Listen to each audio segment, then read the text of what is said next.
السلام عليكم ورحمة الله وبركاته. أنا باشمهندسة فاطمة الشامي، والنهاردة مع رابع سيشن لينا مع الفوتوشوب، فيلا بينا نبدأ.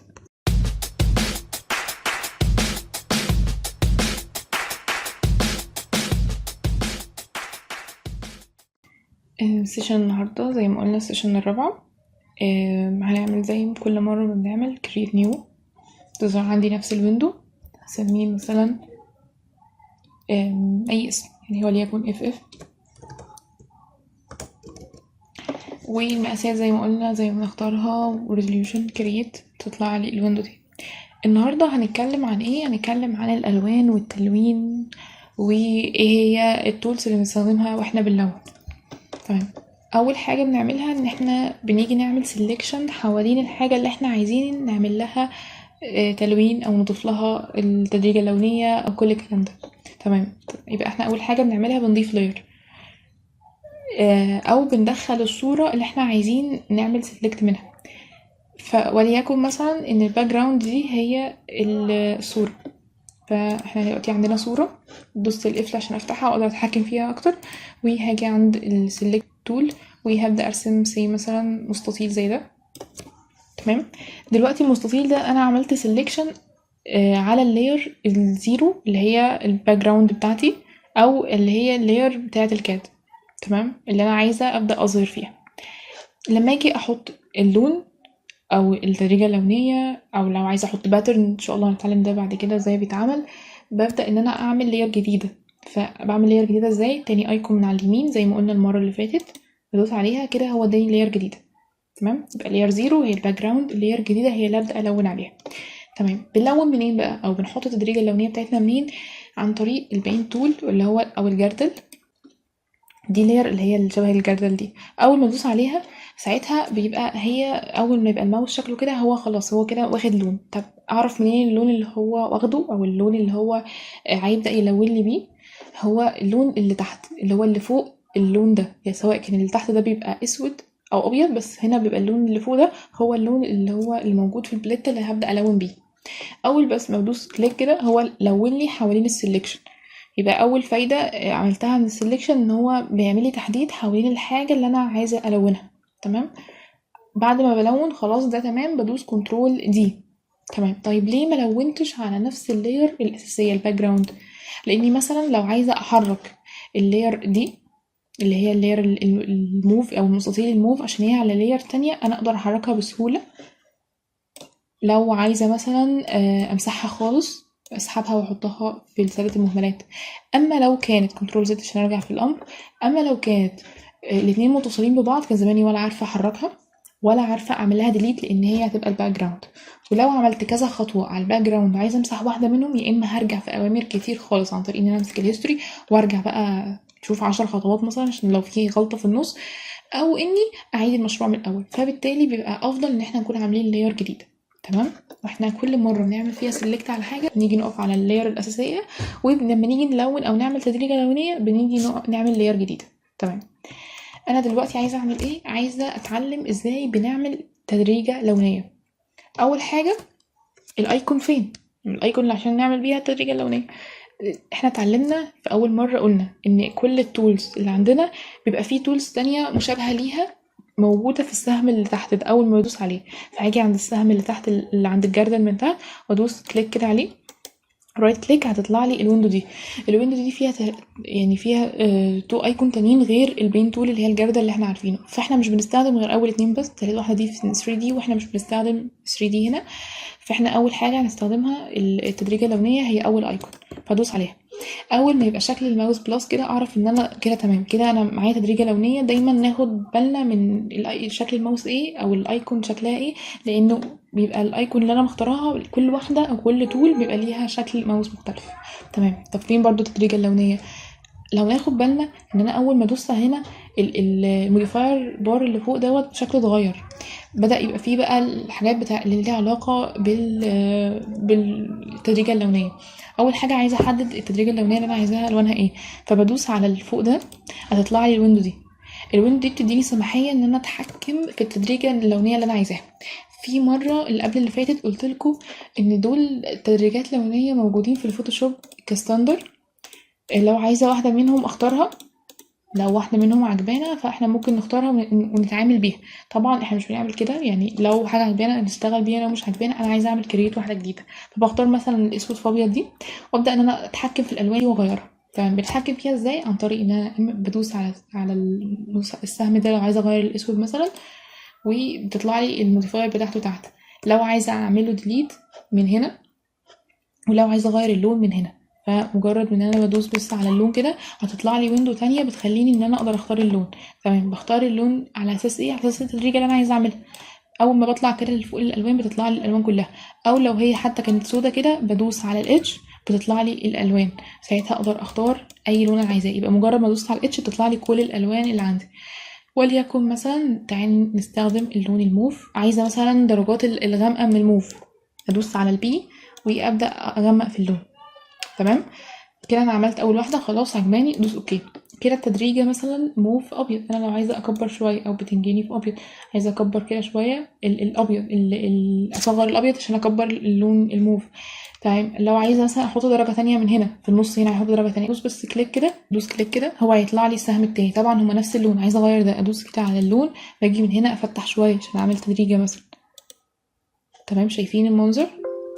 ادوس اوكي واجي هنا كده التدريجة بتاعتي خلاص، خلصت التدريجة وعجباني، ادوس اوكي.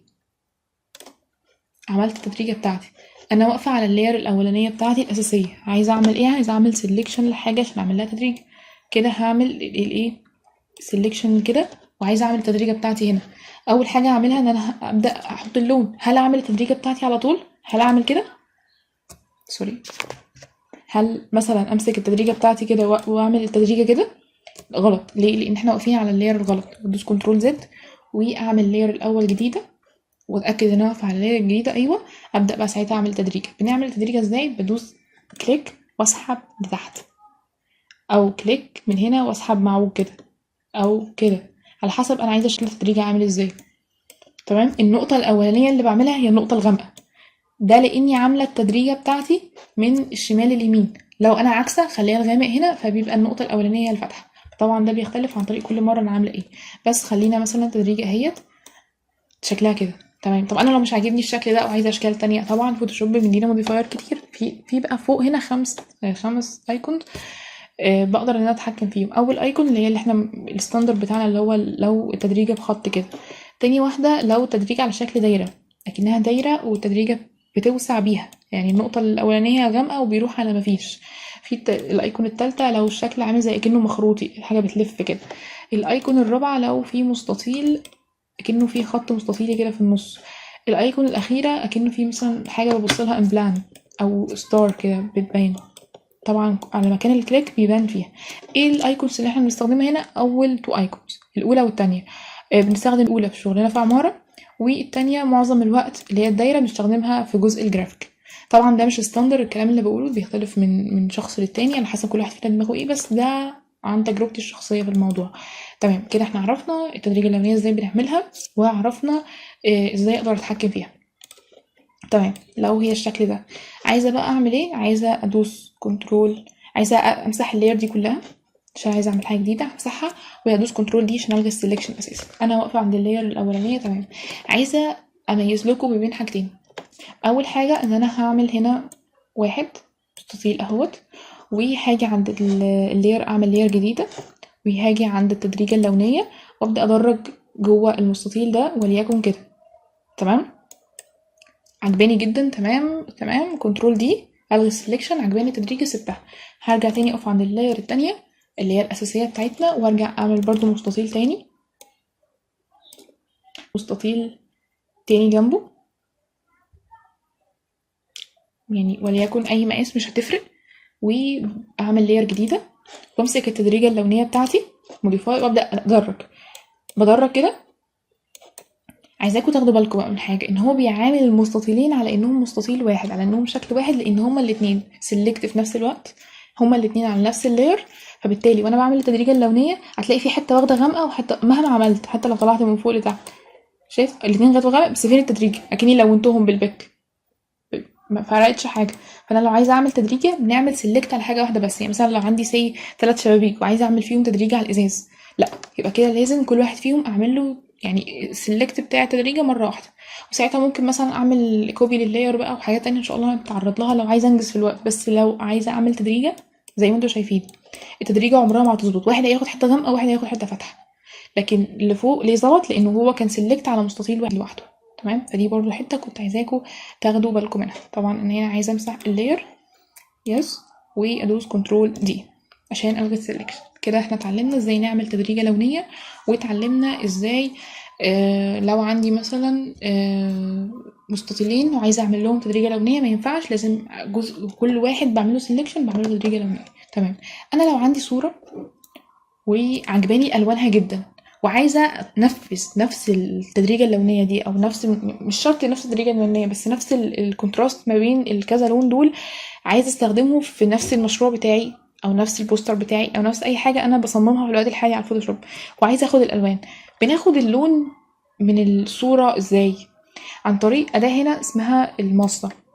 الاداه دي بتخليني مجرد ما ادوس على حاجه، لو نلاحظ نبص كده هنا على ايدنا الشمال، سوري اليمين، بيبقى فيه البليته بتاعت الالوان بتاعتنا. كل ما بندوس على اللون البليته بتتغير مكانها، لاني انا بيك لون جديد. فتعالي نشوف مثلا مثال حي هنا. لو نيجي نفتح اي صوره، لو مثلا انا هنا عندي صوره عايزه اخد منها اللون، وليكن الصوره دي عايزه اعملها دراج كده، تمام، ومش عايزه احطها هنا، عايزه اخليها في ويندو تانية لوحدها. فهاجي هنا عند الشريط اللي فوق، اول ما تيجي على عند البلس كده هي كده تعملها لي في ويندو لوحدها. يبقى سوري، يبقى الويندو اللي انا كنت شغاله فيها اهيت، والويندو اللي انا لسه فاتحه فيها الصوره اهي.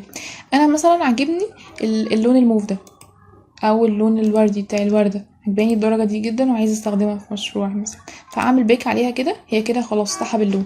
هرجع لمشروعي تاني هلاقيه محافظ على نفس الدرجه. هعمل اتاكد ان انا واقفه على اللاير، على اللاير الصح، وهاجي على السيلكت تول وهعمل سيلكت كده على اي حته عجباني عايزه الونها، وهمسك اللاير الجديده اللي انا عملتها، وبعد كده همسك يعني لو عايزه اعمل تدريجه لونيه فممكن اعمل كده واجي من هنا اغير اللون بكده. شايفين البيك خدتها من هنا من المستطيل اللي تحت غيرتها. لو مش عايزه اعمل تدريجه لونيه عايزاها بالجردل، هاجي كده رايت كليك على السهم مفتاح لي واجي عند الجردل وهلونها كلها بنفس اللون اللي عاجبني. وهكذا في اي كونتراست موجود ما بين الوان موجود في الصوره، انزل الصوره واقدر افتحها في ويندو تانية لوحدها واخد منها اي لون عاجبني بالبيك. حتى لو درجه مش عارفه اوصل لها، بان انا اقعد اختار كده كتير مش عارفه اوصل لها، لا، ممكن ان انا لو عاجبني درجه في حته تانية ممكن اخدها. فدي حته مهمه جدا برضو. كده شغلنا النهارده خلاص، يعني كان مجرد بس حاجه بسيطه نتعلم ازاي نعمل التدريجه اللونيه، ازاي نلون. الحته المهمه ان احنا لو عندنا نعمل سيلكت على اللاير الاساسيه بتاعتنا، ان شاء الله دي بعد كده هتبقى لاير كاد واحنا بنظهر المشاريع بتاعتنا. بس في الوقت الحالي هي عباره عن لاير بيضه دايما بنعمل سيلكت عليها، وبعد كده نرجع تاني نعمل لاير جديده ونلون. ده بسبب ان هو لو ما عملناش كده هنلاقي بعد كده لما نعوز نمسح حاجه مش هنعرف نمسحها، ولما نعوز نخفي حاجه مش هنعرف، وفي حاجات كتير قوي بتقف على ده. فيا رب تكونوا استفدتوا النهارده، واللي عنده اي سؤال في النهارده او اي حاجه فاتت يا ريت يبعتلي. شكرا.